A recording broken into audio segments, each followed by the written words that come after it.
enggak lu buku enggak. I love you. Kok malah lu buku? Pikir itu.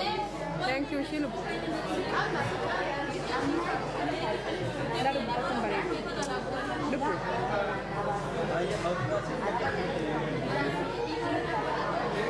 Gambar. Nama Ibrahim. Bal kabar. Ayanda berbadan ini. Dari cara kita naik jadi. Kamu be, jujur be, kamu. Kamu pintar. Jujur mana? Kuat. Buta stupan ada kan? Oh kan. Kuat tadi kuat.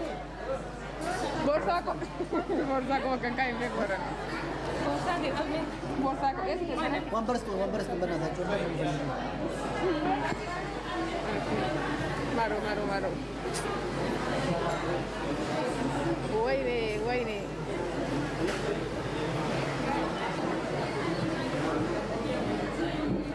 Kota. Kata. Dia mas. Kalian lihat ke dalam. Guru. Bari cuera. Where are you? Ay, bro, mama kat ayan tayala tu. Where are you? Tak kota, lugar Arabi kota. Is kota ka?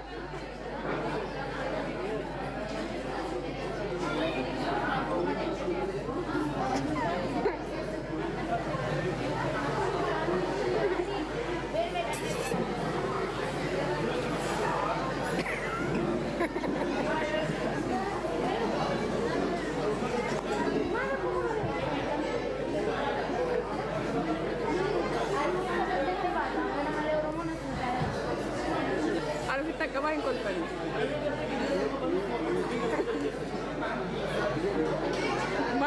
Makumaltu ko eh. Lupu! Burit di lupu ko kung malo. Ma bo siya rin?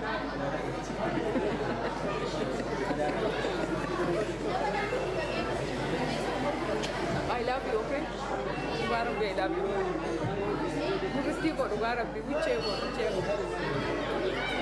Gift na kana merra. Thank you Lubu, thank you. Lubu lecha na kai tai lecha na mana barara.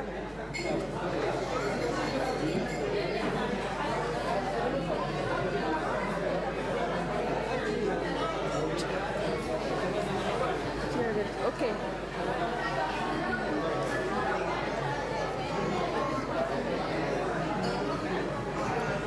Fachaga. Fikiri wankan la kasambari da. Koala. Karagagu ha? Karagaga. Nal pagkati sarila.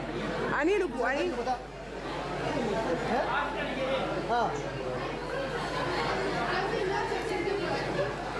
Yang berbat deh. Itu berbat ada boleh.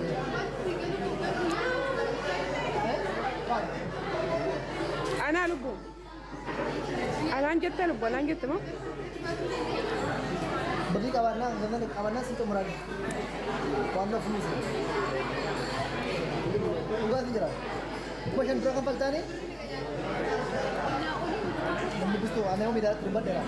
Video lejat dah. Bara syawala la. Syawam gada besok. Syawam gada.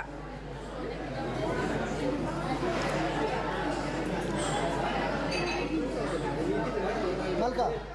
Syawam gada. Lala. Ayo dia nanya tadi. Akare, lama tak kare. Good.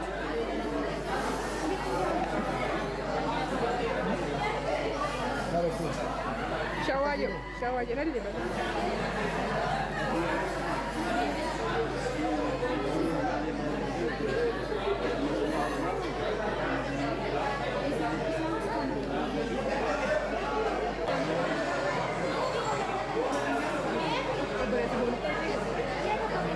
Mama ka na eh?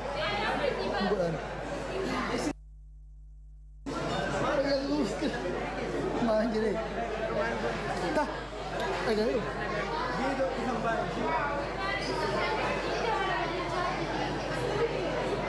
Galatoma. Biyana kun nake. Kacha.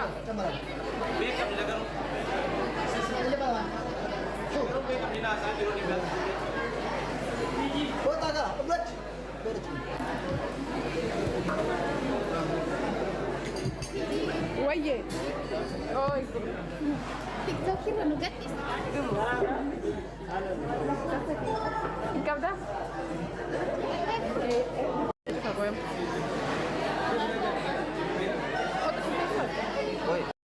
Poolisiin ati irra laaltu bar jimindaa mootummaa nyaata bar. Ka har'a magaalaa kee keessatti osoo shiftaan tokko dhufee namni lummee qabu tokko dhufee boksii kana funyaan kana keessa si kennee asii ol siriitee akkana gassi godhee mataa kanaan lafa gassi dhaabee sitti fincaa'ee osoo si bira deeme eenyuun bira deemta? Mootummaa bira deemta bar. Eenyutti himatta? Mootummaatti himatta bar. Osoo namni lummee qabu tokko dhufee jaartii tee bareedduu si biratti gudeede eenyutti himatta? Mootummaatti himatta bar. Mootummaa jechuun isa kana gadhee hin beeytu waan taateef malee mootummaa jechuun akka ati baatee qilleensa qulqulluu kana hafuura baafattu akka ati dalagattee yookaan naggaaddee qeeteetti deebitu akka ati suuqii tee banattee suuqii kee naggaaddu akka ati jaartii bareedduu tee wajjin ciiftee bultu kasi ayyamaa jiru mootummaadha. Osoo kun jiraachuu baatee silaa namni lummee qabu tokko namni humna sirra qabu tokko qabeenya keellee si saama. Jaartii teellee si saama. Baatee galuu hin dandeettu. Kararratti ajjeesee si gata. Mootummaa maatii tuffattu. Poolisii maatii har'aa quba itti qabdee waa jettuun tanatu halkanii guyyaa dhaabatee si eegaa jira. Maaf kana wallaalteeti? Eenyu si eegaa jira? Eenyuun namni halkanii guyyaa roobaan rooba osoo hin jenne qorraan qorra osoo hin jenne taraa dhaabbatee wardiyyaa kee ta'ee akka ati baatee galtu, akka ati naggaadattu, akka ati facaafattu. Akka ati qotattu kasi eegeennuunni hattuun bar silaa halkan takka sin bulchitu bar silaa bar halkan takkatti ajjeesanii kararra si gatanii bar sakandii takkatti mataa keedhaanii achi si darbanii bar akkamitti mootummaa tuffattanis akkamitti gadhee feesbuuk irraa tiktok irraa iyyituu fi mootummaa wal madaalchiftan nuti hundi biyya jirru keessatti bar poolisiin nu eega bar humna qabaanneetii miti bar dandeettii qabaanneetii miti bar. Rabbi gadiitu waa baay'ee jira. Rabbi jedhaatu karaa keessa hin ciisinaa jedhe. Quraanni Rabbi illee akkasuma. Lubbuun abbaan hin eeyne torbaan hin geettu jedha. Rabbi jedhii gaara korii utaalimee qilirra. Kijibdu. Rabbi yoo ati uf hin eeyne sin eegu obbo. Bakka ati ani goota jettee qilirraa utaalteetti lubbuu teessituuf murteesse. Tushaa qabadhu uffanni simee amma. Rabbi yoo ati uf eeyde si eega. Yoo ati badirraa uf qusatte. Yoo ati naamusa goote dirree waraanaa dhayxee boombii dhukaasaa boombii dabara yaa Rabbi na eegi jechuun dandeessu. Rasaasa takkatti si gaa jechuudha. Rasaasa takkatti Rabbiin ufi keeti uf eeguu qabda. Rabbii kee kadhachuu qabda. Badii dalaguu hin qabdu. Naamusa kee eeggachuu qabda. Maan dalaydu keessatti Rabbii kee kadhachuu qabda. Rabbii gaditti ammoo ka akka ati baatee galtu, akka ati nagaan jiraattu, akka ati facaafattu, qabeenya kee, maatii kee, daangaa kee lafa qonnaa kee eegee akka ati baatee nagaan galtu kasi eegaa jiru mootummaa. Silaa bara boleessoo namni qabeenya irraa wal kaasa bara. Silaa dachii keetirraa si kaasa bara. Abbaan humnaa tokko dhufe. Namni gosa baay'ee qabu tokko, namni fira baay'ee qabu tokko, zariidhaan, gosummaadhaan, ardaadhaan ijaaramanii ari'uu hin danda'ani bara. Qabeenya keetirra, lafa keetirra, daangaa keetirra, gosaan wal ijaaranii, gandaan wal ijaaranii, gosummaadhaan wal ijaaranii lafa teetaati qotattu. Homa takka fiduu hin dandeettu jedhanii lafa teetirraa si kaasuu hin danda'anii bara. Garuu akka qabeenyi keen saamamneef ammoo poolisii maatii itti quba qabdu tanatu qabeenya keessan si eega. Gaafa poolisii kanatti fiidee dhayxee himattu, gaafa yakki tokko sirra dalagamu dhayxee waajjira poolisaatitti himatta. Maal gootaa dhayxaree waajjira poolisaa mootummaan kan jirre, kan mootummaa tuffattu. Kanaafuu akkasitti yaaduu si barbaachisa. Mootummaa jechuun Rabbii gaditti nagaa keeti. Badii kamuyyuu mootummaa sirraatiisa. Abba mafeete yoo taate mootummaa caaluu hin dandeessu dhugaa sitti hima. Abba mafeete. Warri biyya Faranjii jirus, warri biyya Itoophiyaa jirus bakkuma feete yoo jiraatte biyya keessa jirtu sanitti mootummaa sanii gadi ati. Mootummaa yoo hin jiraanne ammoo baatee galuun kee hin jiru. Nagaa hin qabdu bakka mootummaan hin jirretti. Biyyuma feene keessattuu eeggumsa kenna badii nurra ga'uuf humna qabaanneeti miti bara. nuti nama kamuu humnaan ofirraa deebisuu hin dandeenyu. Nama lamaa sadi yoo ta'ee si dhufe sii baqii dabar. Tokkocha yoo ofirraa deebisuu dandeesse nama lamaa sadi ta'anii si dhufuu danda'ani. Kana eenyu sirraa deebisa seeraa bar. Hattuun nama lamaa sadi dhuftee yoo si saamtu poolisitti bilbiltaa bar. Waajjira poolisiitti iyyattaa bar.